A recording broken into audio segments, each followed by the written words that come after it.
We can't take a chance at every opportunity. Spiritual discernment. I want to give all honor, glory, and praises to the Most High Yahawah and His only begotten Son, YAHAWASHI. And double honors to my elders at Great Millstone, taught me this truth through the Spirit. Sinking honors to the elect. Peace and blessings to the 1/3 and to the confusing faces in the four corners of the earth. Shalom. The spirit of discernment. Think about this. We can't take a chance of opportunity at every opportunity. Why do you say that? It keeps going back to this movie Sinners. It's so spiritual. Remember, in the movie Sinners, when them devils are trying to get in, they were spiritually discerned. The first time Cornbread song off rip, we're already on code, don't let them in. So think about this as well. Remember when Cornbread came back, well, he said, well, I thought I had to pee, but I had to do something else. Go and let me in. And then one dude said, hey, you know Stack's dead. Oh, that's awful. Y'all gonna let me in? Come on now, you know who Stacks is, right? To him. So that was a spiritual discernment, right? And you got to think about that was an opportunity for evil to get in. So you have to be able to discern those type of things in life. You understand? So that right there is why I titled it, We Can't Take a Chance at Every Opportunity.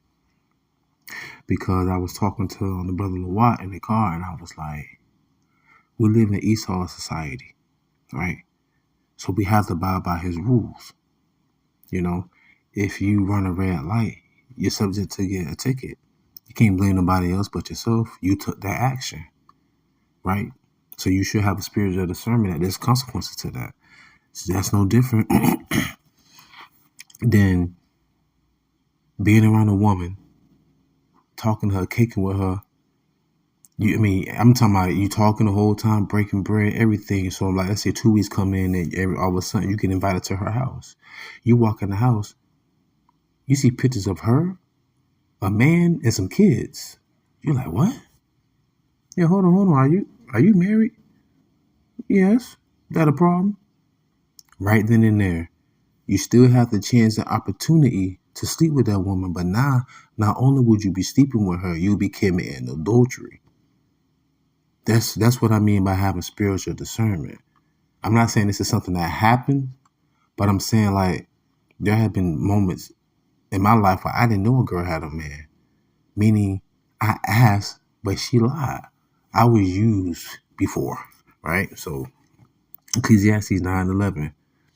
I returned and saw under the sun that the race is not to the swift, nor the battle to the strong, neither yet bread to the wise, nor yet riches to men of understanding, nor yet favor to men of skill, but time and chance happeneth to them all.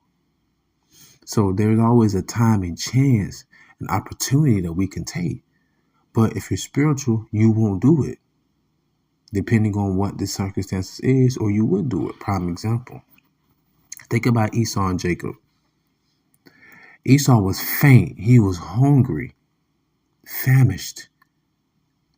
He went carnally. He sold his birthright, which is spiritual, so that he can gain something that is carnal.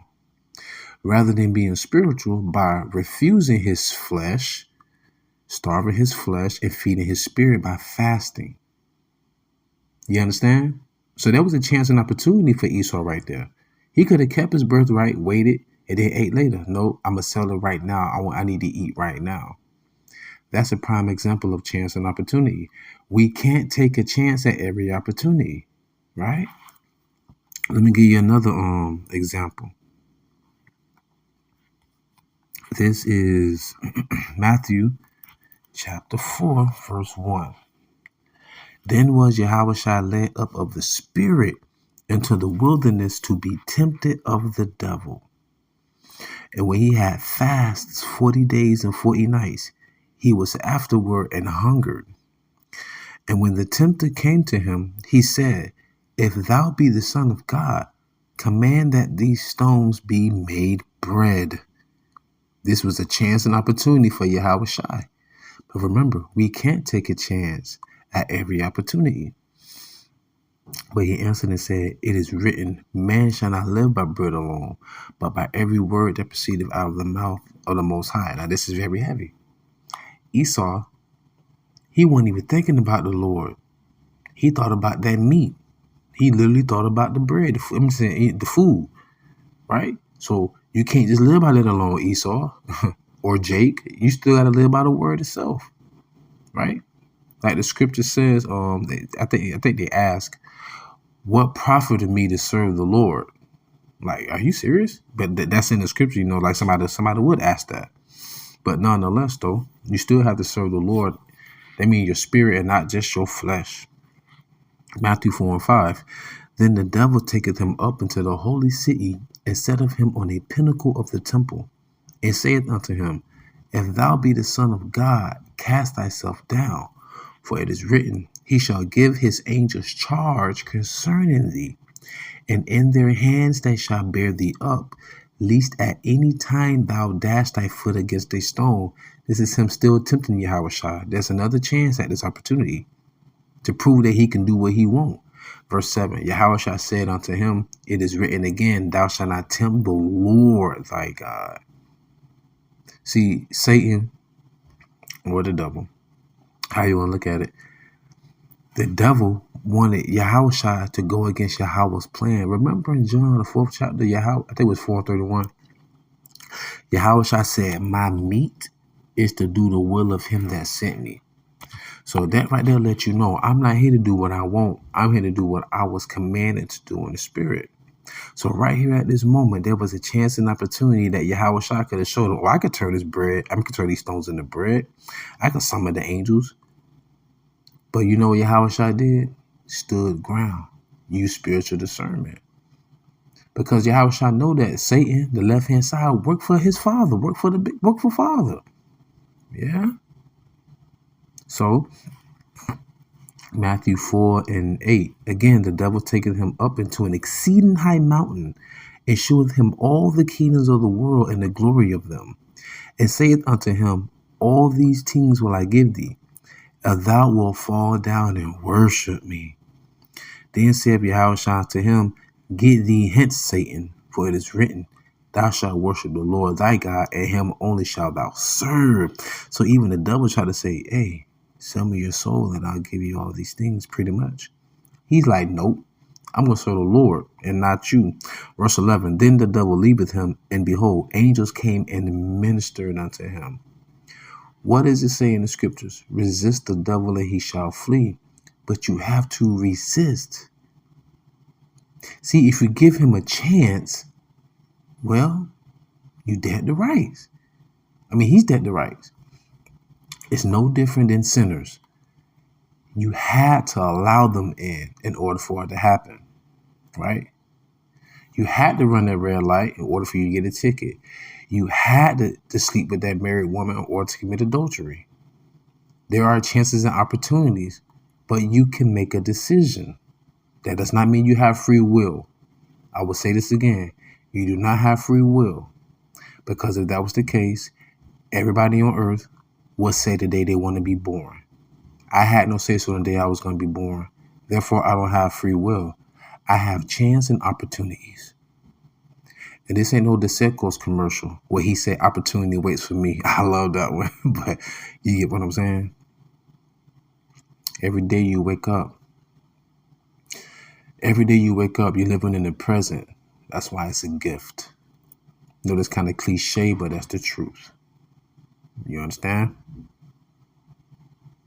So, understanding that analogy, I want to bring out a couple more precepts and I'm going to close out. So, we can't take a chance and opportunity at everything. So sometimes you have